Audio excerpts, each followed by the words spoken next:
pêche, pour moi, c'est avant tout un défi. Être en plein air et en profiter chaque minute. Avant de faire tout ça, je dois d'abord rester à la maison et me préparer. Ça peut être pour une compétition importante ou pour la session à venir. Pour moi, la préparation est la clé. M'assurer que j'ai tout le matériel nécessaire pour chaque situation à laquelle je suis confronté.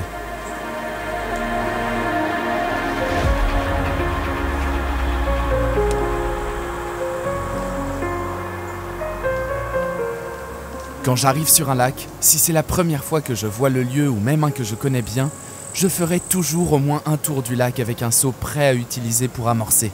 Je pense que ça me donne toutes les chances de prendre une carpe. Je choisis mon spot en tenant compte de nombreux facteurs.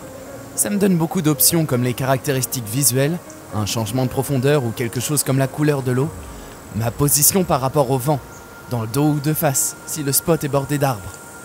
Et il y a aussi les caractéristiques sous l'eau à prendre en compte. Tout ce qui, en quelque sorte, m'entraîne vers ce spot et me fait penser, oui, c'est ici que les carpes vont être.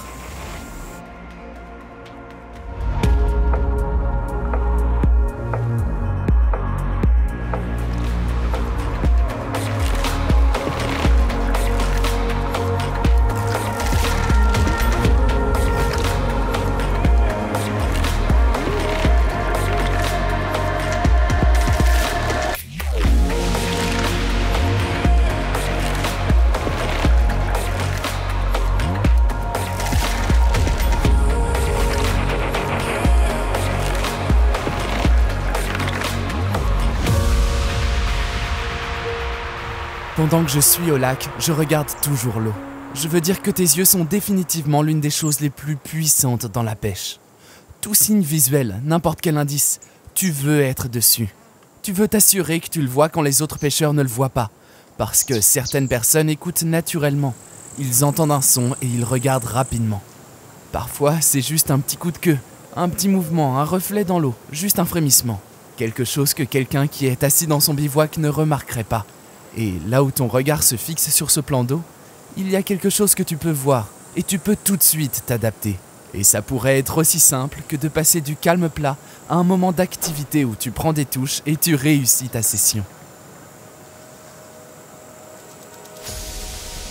Et enfin, il s'agit d'avoir le bon équipement. Surtout pour moi qui voyage dans le monde entier pour pêcher la carpe. Donc avoir une confiance à 100% dans mes équipements et tout mon matériel de pêche est absolument primordial.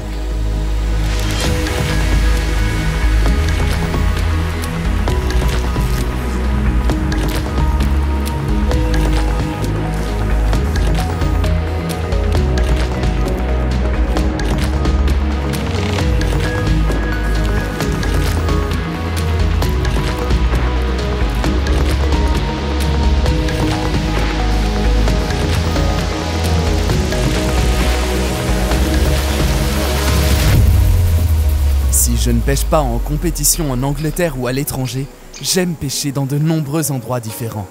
Ça peut être n'importe quoi, des lacs avec des tickets journaliers, les lacs du syndicat, de très grandes eaux outre-mer, avec des amis en vacances, n'importe quoi. J'adore aller pêcher la carpe.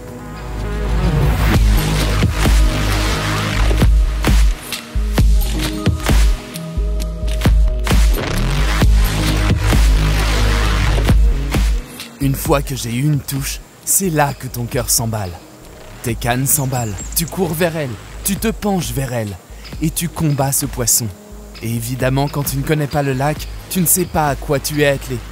Et si tu connais le lac, c'est toujours aussi intéressant.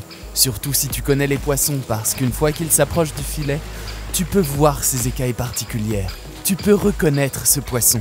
Ou alors, il s'agit simplement d'un gros poisson que tu pêches à l'étranger. C'est ça. Ton cœur est en train de battre la chamade.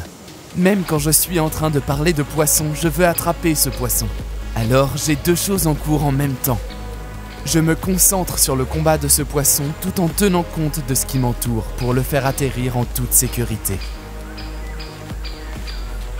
Donc quand la bataille est presque terminée et quand il est tout près de la perche du filet, je peux voir les écailles. Le soleil rayonne sur lui et mon cœur bat à son maximum. Surtout quand c'est une carpe absolument parfaite. Une fois qu'elle a passé le filet, c'est bon, le travail est fait. C'est à ce moment-là que ça se passe vraiment bien.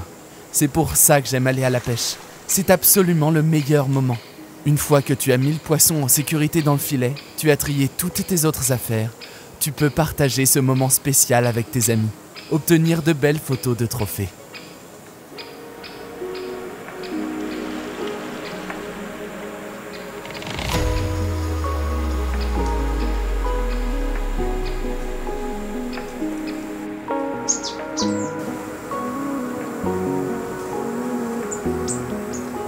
Et oui, pour moi, c'est la meilleure sensation.